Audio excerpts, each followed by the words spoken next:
Brakes. So I seem to be doing all the time.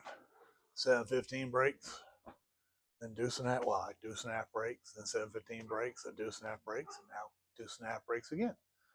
Uh, the last time on this one was self-inflicted because I let it run. When you let it sit for 3 or 4 months, chances of one of the wheel cylinders, or all of them, seeping a little bit of brake fluid silicone, .5.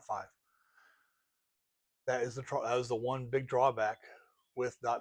If you let it sit, it will get around the seals. If you use it all the time, it's good.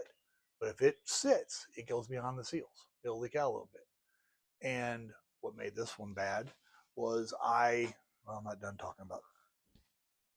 I let it sit.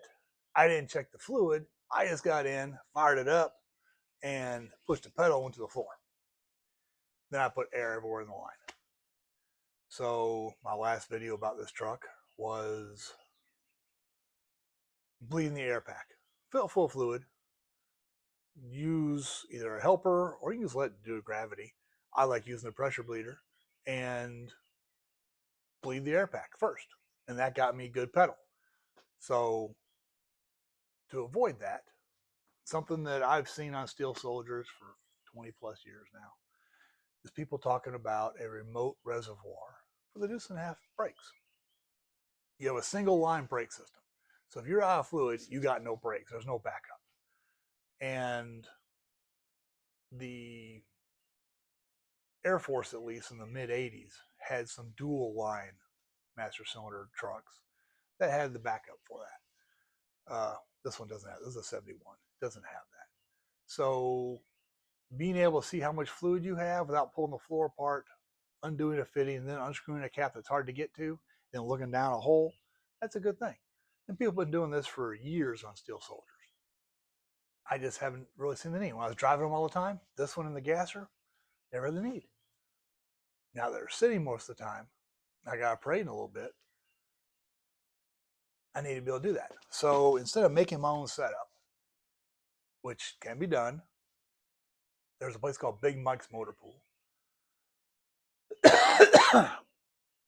Excuse me, sorry about that.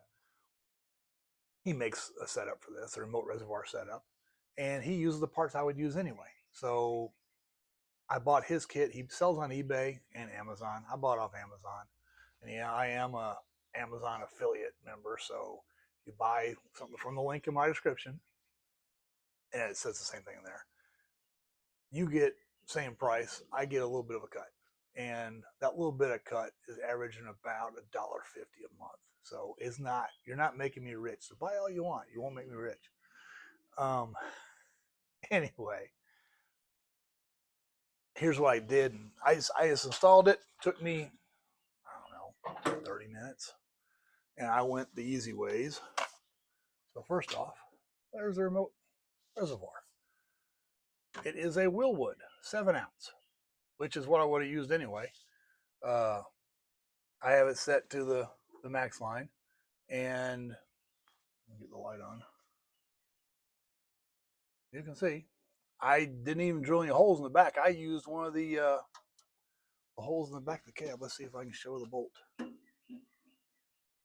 Where'd it go? No, we can't see it. Anyway, there's holes in the back of the bed, or back of the cab, for the gun ring support mount. I just use one of those holes, put one bolt in, and master cylinder steady. Big Mike supplies the master cylinder, or the reservoir, the clamp from the reservoir to the bracket. The bracket, there's no ring on there. A nice Continental, actual hose meant for brake fluid, not a fuel hose, with, I don't like squeeze clamps, but this actually works pretty good on this one instead of the screw clamps. And there's a grommet.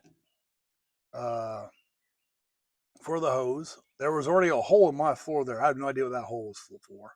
It was about a 3/8 hole. I used a 20 millimeter bimetal hole saw, drilled it out. And yeah, I'll put a link to both the Milwaukee drill I like and the hole saw kit I bought. And ran the hose down and the hose came from Big Mike's. Now let's go ahead and get up in here. Let's see if you can see it. Let's try going this way.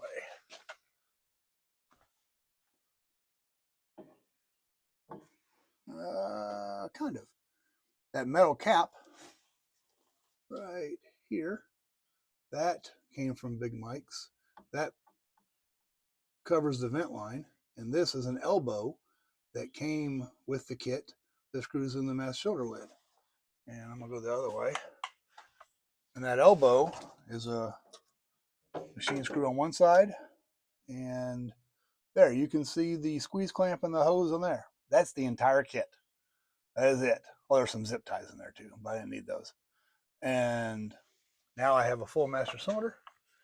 Every time I go to get in the truck, I look here, I can see I have brake fluid, and I have very good pedal.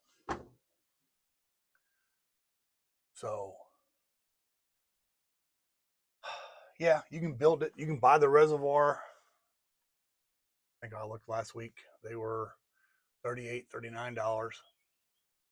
And the kit from Big Mike's was in the 70s. So, yeah, you could probably piece it together yourself for save a few dollars. But that brass elbow is not cheap. And the good hose, not the what, not neoprene, whatever fuel hose is made out of these days. That's actually any kind of chemical resistant hose. Now, yes, I would prefer to use AN PTFE braided steel fittings, but off that Willwood master cylinder or reservoir, you're not going to get that. So I went with this. Anyway, Duece and a half remote reservoir for the brake master cylinder. I didn't need it until I stopped driving the truck all the time. Now I think it's something I needed, so I spent the money and got it. Easy hook up, took me maybe 30 minutes, and I had to drill one hole or widen one hole. Everything else I just put together. Super easy. Anyway, I'll probably end up, when I get the gasher going, I might put one on there too. So thanks for watching.